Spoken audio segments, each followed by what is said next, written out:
Good Monday morning, everybody, and hopefully you have had a great day so far and you're looking forward to a tremendous week ahead.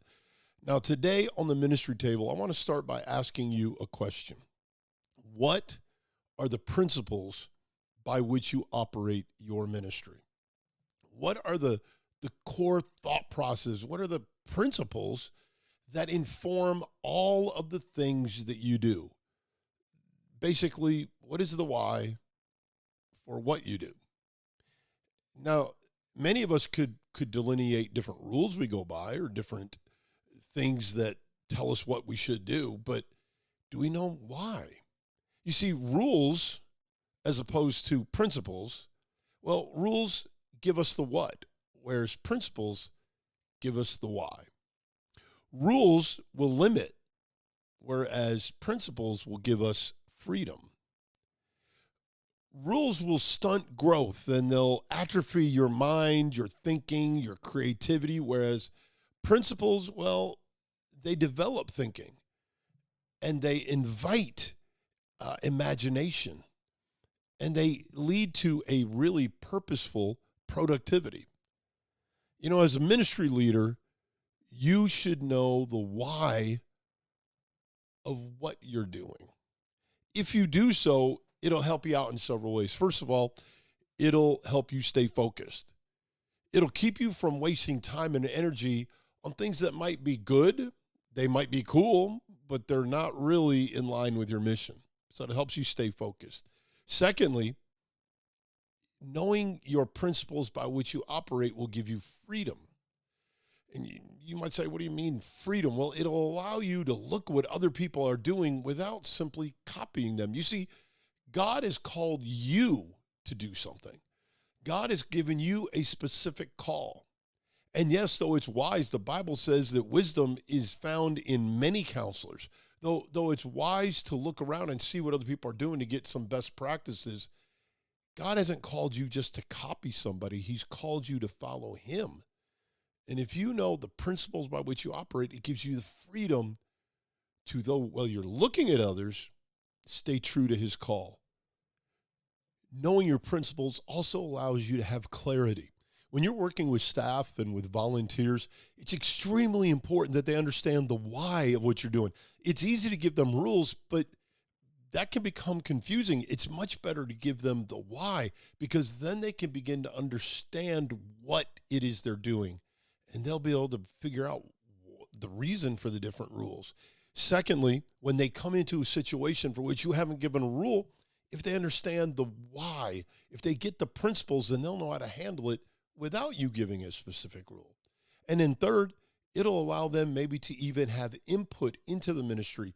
They're going to be able to help you to develop and grow the ministry. So it's extremely important that you know the principles by which you operate, because it helps you to have clarity. Now, there's an example I want to give for this. There was a staff member we have, I'm just going to call her, and she was a rule follower. In other words, she wanted the rules.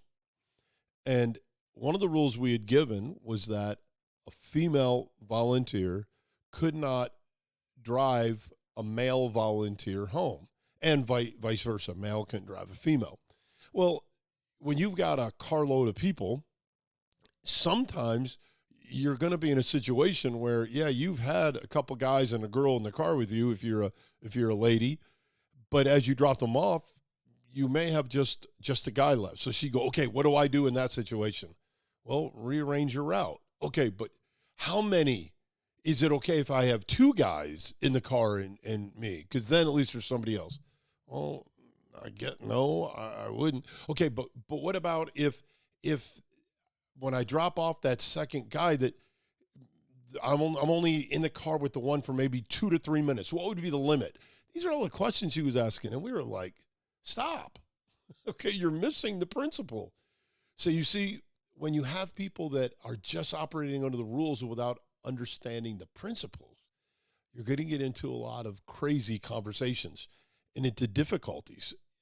She ended up leaving the ministry because she couldn't grasp what it is that was going on. So how do you decide what the principles are that you operate under? Well, years and years ago, when I had been in ministry for a while, I started asking myself a question.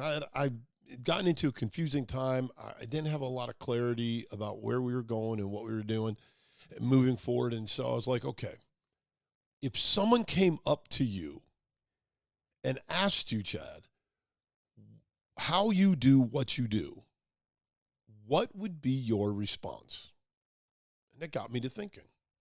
And it made me narrow things down to 4 principles, 4 core principles from which everything else in our ministry emanated. I want to give them to you. Number 1, God is everything you are, and he's nothing you are not. That's number 1. Number 2, today you are the pastor. So, ... 3, the event is just the excuse. And then principle number 4, we are to provide a safe, fun place where people experience the love of Christ. Now, guys, those were the 4 principles from which every rule we had emanated. These 4 principles informed everything else. Now, guys, we had rules regarding how volunteers interacted with the kids and with families. We had rules for discipline. Yeah, fights happened, okay? So when a fight happened on a bus or in the session, what are you going to do? How are you going to handle that? We had rules for that. We had rules for handling visitors who just walked into the session. How do you deal with that? I mean, it could be a parent coming to get their kid, but do you know that parent, right? They're not a kid on your route. How do you handle that? You can't just let kids go with people, right? We had many rules, but they all came from these 4 principles. They were all in line with these 4 principles. And I firmly believe that these 4 principles are applicable to any ministry. Now, these may not be the only principles you need, but these 4, I believe, are applicable to any ministry. And I would challenge you during this week, take some time for you to go through and think through your ministry. Think through what it is you are already doing. What are the principles that you operate under? I'm not asking you to find principles and apply them to your ministry and force your ministry into them. No, you've already got them. What are the things you always go back to? What are the principles that you are operating by? That's how these 4 were discovered, really, by me many, many years ago. I looked at what we were doing and said, how do we accomplish what we do? Well, here are what they are. So I challenge you to do this. And I would love to learn what they are. So please take some time and go through and think through your ministry. Now, over the next few weeks, we're going to be unpacking on Monday mornings these 4 principles. And I would encourage you to join us each Monday just to be able to go through these and to go through them with us. I think it'll be interesting.